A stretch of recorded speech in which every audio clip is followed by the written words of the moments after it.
E aí, pessoal, tudo bem? Questão de urbanização, Enem 2020, primeira aplicação, questão 58. Vamos para o enunciado, forma da gente abordar inicialmente uma questão do Enem. O modelo de planejamento urbano problematizado no texto é marcado pelo, então, bem claro aí no enunciado, né? O planejamento urbano que está sendo problematizado no texto. Vamos ver o texto? O planejamento deixou de controlar o crescimento urbano e passou a encorajá-lo por todos os meios possíveis e imagináveis. Está aí a dica principal. O planejamento deixou de controlar o crescimento, no caso, o crescimento das cidades, o crescimento urbano, e passou a encorajá-lo de todas as formas possíveis. Continua. Cidades. A nova mensagem soou alto e bom som. Eram máquinas de produzir riquezas. O primeiro e principal objetivo do planejamento devia ser o azeitar a máquina. Principal objetivo do planejamento passou a ser azeitar a máquina. Que máquina?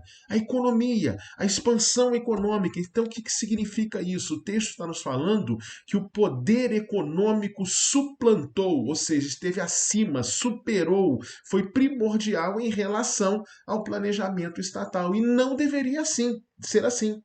O planejamento estatal deveria ser a essência do crescimento urbano. Tanto que, por exemplo, no Brasil, nós temos o plano diretor, o PDOT, Plano Diretor de Ordenamento Territorial, onde todo município brasileiro com mais de 20 mil habitantes tem que ter plano diretor. E o que é o plano diretor? É a lei do município que estabelece as regras, os parâmetros, os instrumentos para organização, desenvolvimento e expansão da cidade.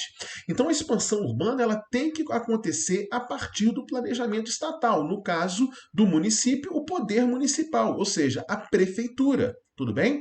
O PDOT, segundo o plano diretor, Plano Diretor de Ordenamento Territorial, ele tem que promover um ordenamento territorial que seja equilibrado, que garanta acesso à moradia, à infraestrutura, ao transporte e ao lazer.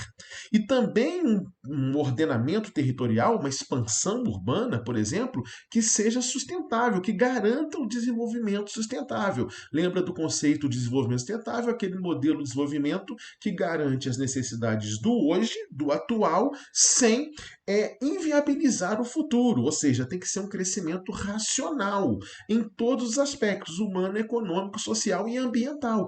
Esse é o ideal. Idealmente, o planejamento estatal deveria sempre suplantar os interesses econômicos. O plano diretor tem que promover o desenvolvimento social, econômico, cultural e ambiental, ou seja, a cidade deve ser um ambiente de inclusão, mas na prática não é isso. E o texto diz claramente que não é isso.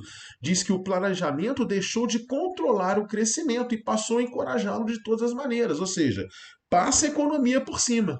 Tudo bem? E aí, vamos para o enunciado de novo. O modelo de planejamento urbano problematizado no texto é marcado pelo quê? A primazia, o predomínio da gestão popular? Não, não. O povo aí não está sendo escutado nesse caso, né? E no plano diretor de ordenamento territorial, no plano de PDOT, tem que ter participação popular em todo esse processo de planejamento do Estado em relação à expansão urbana. Não é o caso aqui do texto. Letra B, uso de práticas sustentáveis. Isso seria o correto se o plano diretor, se o PDOT, se o planejamento estatal fosse o principal na expansão urbana. Letra C, a construção do bem-estar social, mesma coisa. Deveria ser assim. Letra D, a soberania do poder governamental. Aí ele mostra claramente que o poder governamental foi ultrapassado pelo poder econômico.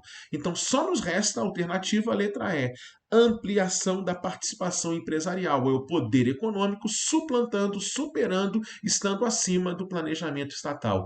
Bem tranquilo, né? Mas precisava de perspicácia para você poder entender o que o texto está falando para chegar na alternativa. Beleza? Marca a letra E como alternativa correta. Joia?